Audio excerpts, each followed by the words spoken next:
ओम विष्णु पुराणाय नमः। श्री विष्णु पुराण तृतीय अंश 5वां अध्याय शुक्ल यजुर्वेद तैत्तरीय यजु शाखाओं का वर्णन। श्री पराशर जी बोले, हे महामुने, व्यास जी के शिष्य वैशंपायन यजुर्वेद रूपी वृक्ष की 27 शाखाओं की रचना की और उन्हें अपने शिष्यों को पढ़ाया तथा शिष्यों ने भी क्रमशः ग्रहण किया। हे द्विज, उनका एक परम धार्मिक और सदैव गुरु सेवा में तत्पर रहने वाला शिष्य ब्रह्मरात का पुत्र याज्ञवल्क्य था। एक समय समस्त ऋषिगण ने मिलकर ये नियम किया कि जो कोई महामेरु पर स्थित हमारे इस समाज में सम्मिलित ना होगा, उसको 7 रात्रियों के भीतर ही ब्रह्म हत्या लगेगी। हे द्विज, इस प्रकार मुनियों ने पहले जिस समय को नियत किया था उसका केवल एक वैशंपायन ने ही अतिक्रमण कर दिया। इसके पश्चात उन्होंने प्रमादवश पैर से छुए हुए अपने भांजे की हत्या कर डाली। तब उन्होंने अपने शिष्यों से कहा, हे शिष्यगण, तुम सब लोग किसी प्रकार का विचार ना करके मेरे लिए ब्रह्म हत्या को दूर करने का व्रत करो। तब याज्ञवल्क्य बोले, भगवान, ये सब ब्राह्मण अत्यंत निस्तेज हैं, इन्हें कष्ट देने की क्या आवश्यकता है। मैं अकेला ही इस व्रत का अनुष्ठान करूंगा। इससे गुरु वैशंपायन जी ने क्रोधित होकर महामुनि याज्ञवल्क्य से कहा, अरे ब्राह्मणों का अपमान करने वाले, तूने मुझसे जो कुछ पढ़ा है वह सब त्याग दे। तू इन समस्त द्विश्रेष्ठों को निस्तेज बताता है। मुझे तुझ जैसा आज्ञा भंगकारी शिष्य कोई प्रयोजन नहीं। याज्ञवल्क्य ने कहा, हे द्विज, मैंने तो भक्तिवश आपसे ऐसा कहा था, मुझे भी आपसे कोई प्रयोजन नहीं है। लीजिए, मैंने आपसे जो कुछ पढ़ा है वह मौजूद है। श्री पराशर जी बोले, ऐसा कह महामुनि याज्ञवल्क्य जी ने रुधिर से भरा हुआ मूर्तिमान यजुर्वेद वमन करके उन्हें दे दिया और स्वेच्छानुसार चले गए। हे द्विज, याज्ञवल्क्य द्वारा वमन की हुई उन यजुः श्रुतियों को अन्य शिष्यों ने तितर होकर ग्रहण कर लिया, इसलिए वे सब तैत्तरीय कहलाए। हे मुनि सतम, जिन विप्रगण ने गुरु की प्रेरणा से ब्रह्म हत्या विनाशक व्रत का अनुष्ठान किया था, वे सब व्रताचरण के कारण यजु शाखाध्यायी चक्रार्धवर्यु हुए। तदंतर याज्ञवल्क्य भी यजुर्वेद की प्राप्ति की इच्छा से प्राणों का संयम करके संयति चित्त से सूर्य भगवान की स्तुति करने लगे। याज्ञवल्क्य बोले, अतुलित तेजस्वी मुक्ति के द्वार स्वरूप तथा वेदत्रय स्वरूप तेज से संपन्न एवं ऋक यजु तथा साम स्वरूप सविता देव को नमस्कार है। जो अग्नि और चंद्रमा रूप जगत के कारण और सुषुम्न नामक परम तेज को धारण करने वाले हैं, उन भगवान भास्कर को नमस्कार है। कला, काष्ठ, निमेष आदि काल ज्ञान के कारण तथा ध्यान करने योग्य परब्रह्म स्वरूप विष्णुमय श्री सूर्य देव को नमस्कार है। जो अपनी किरणों से चंद्रमा को पोषित करते हैं हुए देवताओं को तथा स्वधारूप अमृत से पितृगण को तृप्त करते हैं, उन तृप्ति रूप सूर्यदेव को नमस्कार है। जो हिम, जल और उष्णता के कर्ता अर्थात शीत, वर्षा और ग्रीष्म आदि ऋतुओं के कारण हैं और जगत का पोषण करने वाले उन त्रिकाल मूर्ति विधाता भगवान सूर्य को नमस्कार है। जो जगतपति इस संपूर्ण जगत के अंधकार को दूर करते हैं, उन सत्व मूर्तिधारी विवस्वान को नमस्कार है। जिनके उदित हुए बिना मनुष्य सत्कर्म में प्रवृत्त नहीं हो सकते और जल शुद्धि का कारण नहीं हो सकता, उन भास्वन देव को नमस्कार है।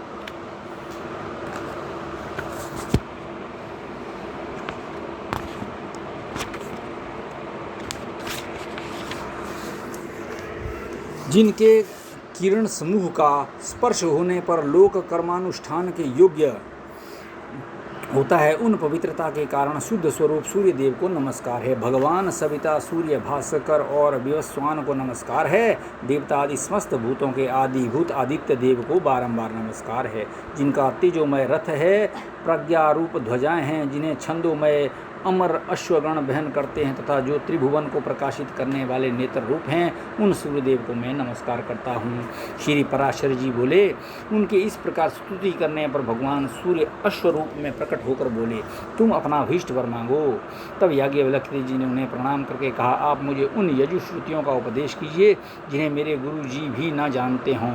उनके ऐसा कहने पर भगवान सूर्य ने उन्हें अयात याम नामक यजः श्रुतियों का उपदेश दिया, जिन्हें उनके गुरु वैशंपायन जी भी नहीं जानते थे। हे द्विजोतम, उन श्रुतियों को जिन ब्राह्मणों ने पढ़ा वे बाजी नाम से विख्यात हुए, क्योंकि उनका उपदेश करते समय सूर्य भी अश्वरूप हो गए थे। हे महाभाग, उन बाजी श्रुतियों की काण्व आदि 15 शाखाएं हैं। वे सब शाखाएं महर्षि याज्ञवल्क्य की प्रवृत्ति की ही हुई कही जाती है। इति श्री विष्णु पुराण तृतीयांशे 5वां अध्याय। छठा अध्याय सामवेद की शाखा, 18 पुराण और 14 विद्याओं के विभाग के वर्णन। श्री पराशर जी बोले, हे मैत्रेय, जिस क्रम से व्यास जी के शिष्य जैमिनी ने सामवेद की शाखाओं का विभाग किया था वह मुझसे सुनो। जैमिनी का पुत्र सुमंतु था, उसका पुत्र सुकर्मा हुआ।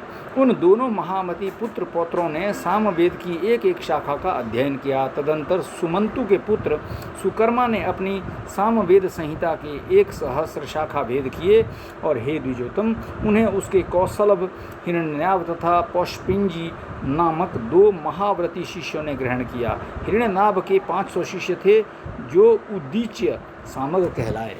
इसी प्रकार जिन अन्य द्विजोत्तमों में इतने ही संहिताएं हिरण्यनाभ से ग्रहण की और उन्हें पंडित जन प्राच्य सामग कहते हैं। पौष्पिन जी के शिष्य लोकाक्षी, नौधमी, कक्षीवान और लांगली थे। उनके शिष्य प्रशिष्यों ने अपनी अपनी संहिताओं के विभाग करके उन्हें बहुत बढ़ा दिया। महामुनि कृति नामक हिरण्यनाभ के एक और शिष्य ने अपने शिष्यों को सामवेद की 24 संहिताएं पढ़ाई। फिर उन्होंने भी इन सामवेद का शाखाओं द्वारा खूब विस्तार किया। अब मैं अथर्ववेद की संहिताओं के समुच्चय का वर्णन करता हूँ। अथर्ववेद को सर्वप्रथम अमित तेजोमय सुमंतु मुनि ने अपने शिष्य कंबद्ध को पढ़ाया था। फिर कंबद्ध ने उसके 2 भाग कर उन्हें देवदर्श और पथ्य नामक अपने शिष्यों को दिया। हे द्विज सप्तम, देवदर्श के शिष्य मेघ, ब्रह्मबली, शल्यकायनी और पिपलाद थे। हे द्विज, पथ्य के भी जाबाली, कुमुदादि और शौनक नामक 3 शिष्य थे जिन्होंने संहिताओं का विभाग किया। शौनक ने भी अपनी संहिताओं के 2 विभाग करके उनमें से एक बभ्रू तथा दूसरी सैंधव नामक अपने शिष्य को दी। सैंधव से पढ़कर मुंजीकेश ने अपनी संहिता के पहले 2 और फिर 3 इस प्रकार 5 विभाग किए। नक्षत्र कल्प, वेद कल्प, संहिता कल्प, अंगिरस कल्प, शांति कल्प, उनके रचे हुए ये 5 विकल्प अथर्ववेद संहिताओं में सर्वश्रेष्ठ हैं। तदंतर पुराणार्थ विशारद व्यास जी ने आख्यान, उपाख्यान, गाथा और कल्प शुद्धि के सहित पुराण संहिता की रचना की। रोमहर्षण सूत व्यास जी के प्रसिद्ध शिष्य थे।